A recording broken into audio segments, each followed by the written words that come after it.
Catherine Corsini, en 2008, a réalisé en partie son film à Nîmes où le tournage a eu lieu dans différents quartiers de la ville. Ce début du mois de juillet, c'est la Maison de la Région Languedoc-Roussillon, cofinanceur du film, qui a invité la réalisatrice pour une avant-première internationale.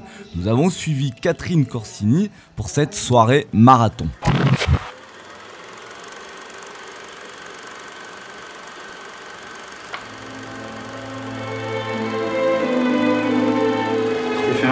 Non, j'ai des couvertures parce que j'ai aidé l'ouvrier à débarrasser l'atelier.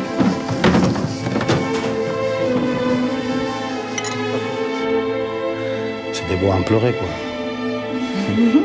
C'est vous qui faites travailler ma femme au noir.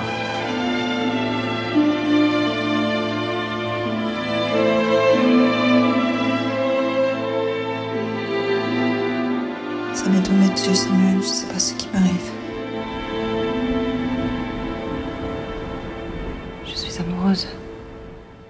Qu'est-ce que tu racontes? Je sais pas mentir, je sais pas faire autrement.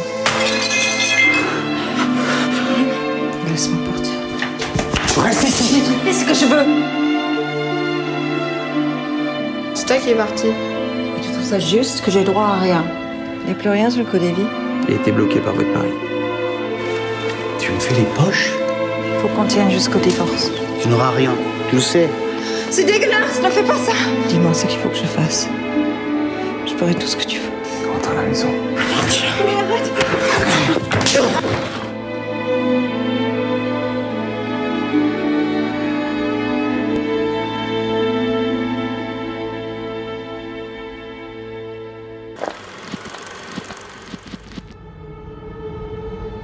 J'ai tout de suite pensé à Christine, justement, par son côté, j'allais dire...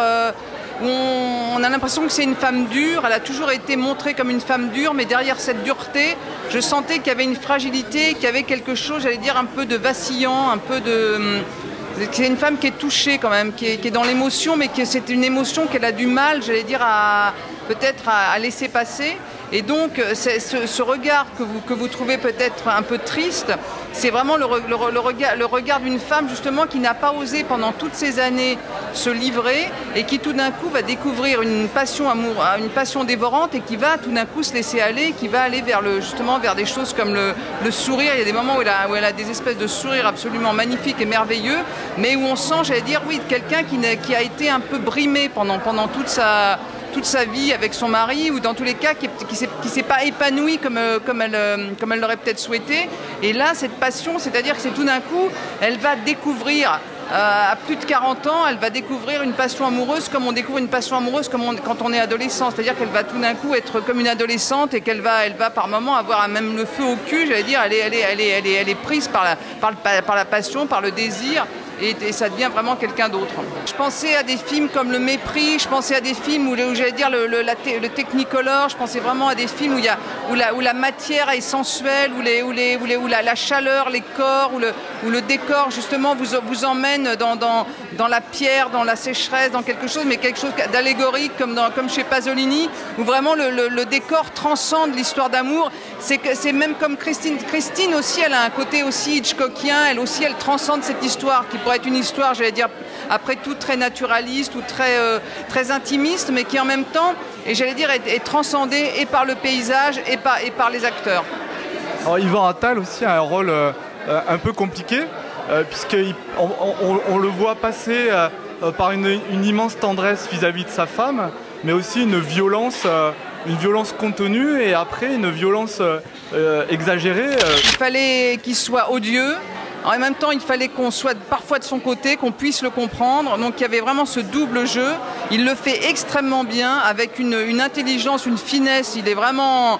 Mais ça s'est travaillé au fur et à mesure des prises. C'est-à-dire que des fois on se dit attention, là t'en fais trop, attention il est odieux, mais en même temps faut qu'on soit aussi de son côté. En même temps cette violence qui dégage, c'est parce qu'il est blessé, c'est parce qu'il est amoureux, c'est parce qu'il ne s'est aimé que de cette manière-là, en ayant un rapport hyper possessif avec sa femme. Et ça, je veux dire... Ça remonte à la nuit des temps, mais on est souvent dans des rapports comme ça, dans des rapports des fois de couple, etc. Donc c'est un homme qui n'a que ces arguments-là, de se dire que voilà, il peut acheter ça à sa femme, il peut lui offrir ça, etc. il aimerait être autrement, il n'y arrive pas, il en souffre et en même temps il est prêt à lui taper dessus. J'ai l'impression que c'est des situations, j'allais dire, extrêmement communes, mais bon, là elles sont poussées à l'excès.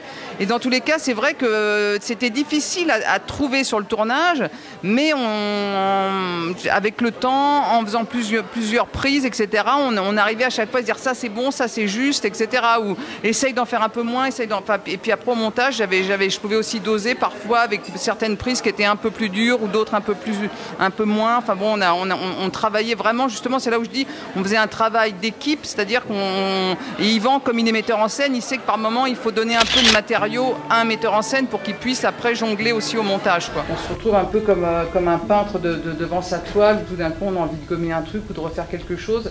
Et ça, c'est assez exceptionnel, et c'est aussi dû au fait qu'on tournait quand même dans un endroit où tous les décors étaient assez proches les uns des autres.